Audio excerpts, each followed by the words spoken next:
বাজার থেকে দুটি হাঁস কিনে নিয়ে আসলাম। আপনাদের সাথে আজকে শেয়ার করব আমার খালাম্মার অথেন্টিক হাঁস রান্নার রেসিপি। সবার রান্নাই মজা হয়, কিন্তু আমার খালাম্মার হাতের রান্না মজা অন্যরকম, যা বলে বোঝানো যাবে না। হাঁস রান্নার জন্য ঝটপট নারিকেলটা কুড়িয়ে নিলাম।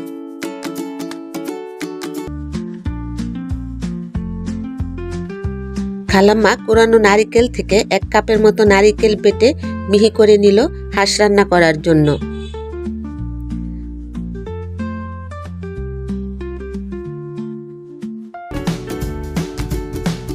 হাঁস দুটো 3 কেজির উপরে ছিল।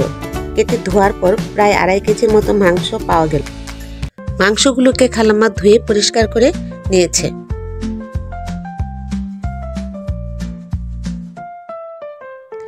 একটি কড়াইতে সামান্য তেল গরম দিয়ে দিল খালাম্মা। এরপর এতে 5টি এলাচ, 6-7টি গোলমরিচ, 5-6টি লবঙ্গ, 3-4 টুকরা দারুচিনি, 3-4 টুকরা তেজপাতা দিয়ে দিল।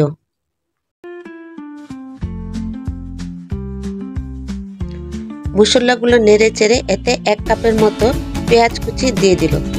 দেওয়ার পরে দেখলো একটি পেঁয়াজ কাটা হয়নি, তা আবার তুলে নিয়ে নিল। পেঁয়াজগুলো এবার খালাম্মা ভালো করে তেলের মধ্যে ভেজে নিল।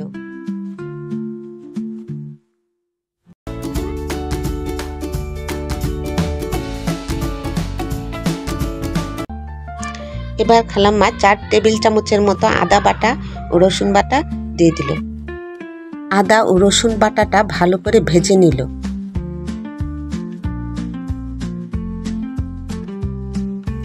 এবার দিয়ে দিল স্বাদ মতো লবণ।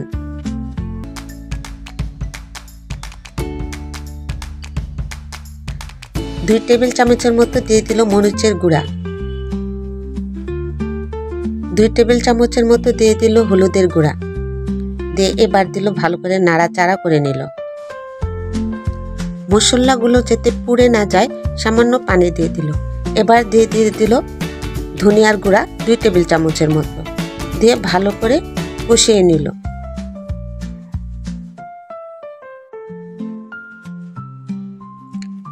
মশলা কষানোর এই পর্যায়ে মনে হলো হলুদটা একটু কম হয়েছে, তাই খালাম্মা আর একটু হলুদ দিয়ে দিল। মশলাটা কষানো হয়ে আসলে এর সাথে এবার দিয়ে দিল আগে থেকে বেটে রাখা নারকেল। এবার দিয়ে দিল এতে 1.5 টেবিল চামচের মতো জিরার গুঁড়া।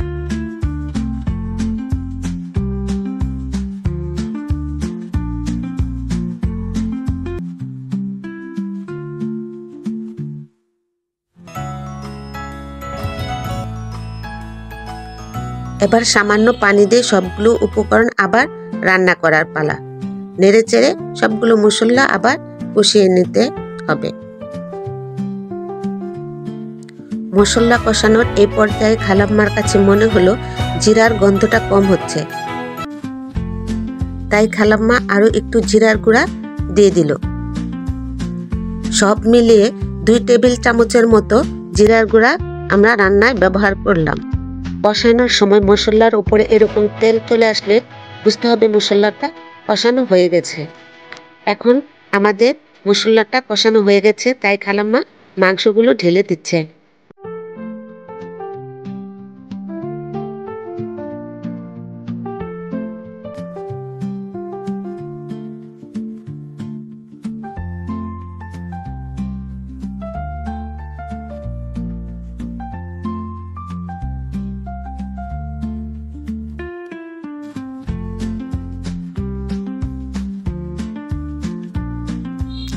এবার মাংসগুলোকে মশলার সাথে ভালো করে নেড়ে চেড়ে মিশিয়ে দিচ্ছে।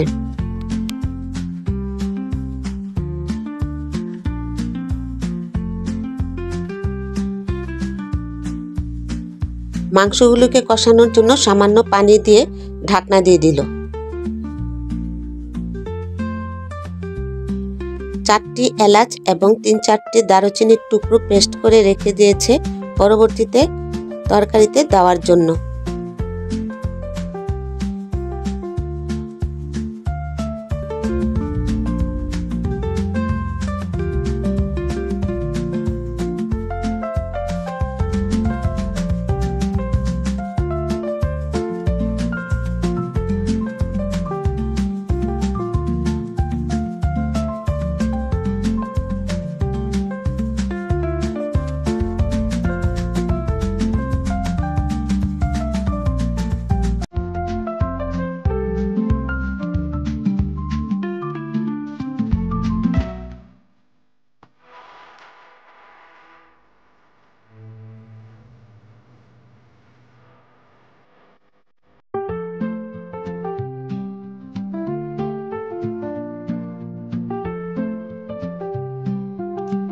ঢাকনা তুলে খালাম্মা নেড়ে চেড়ে দেখে নিচ্ছে কতটুকু কষানো হলো মাংসটা।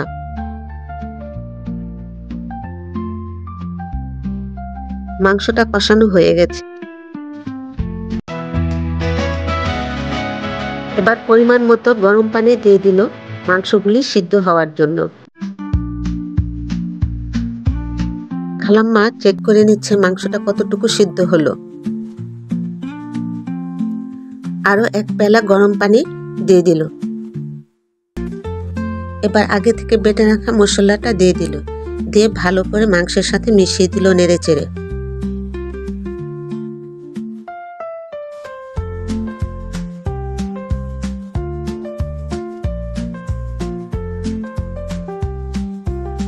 আমাদের হাঁসের মাংস রান্না হয়ে গেছে। অসম্ভব মজা হয়েছিল মাংস রান্নাটা। যারা আমার ভিডিওটি দেখছেন একবার বাসায় রান্না করে খাওয়ার অনুরোধ রইল।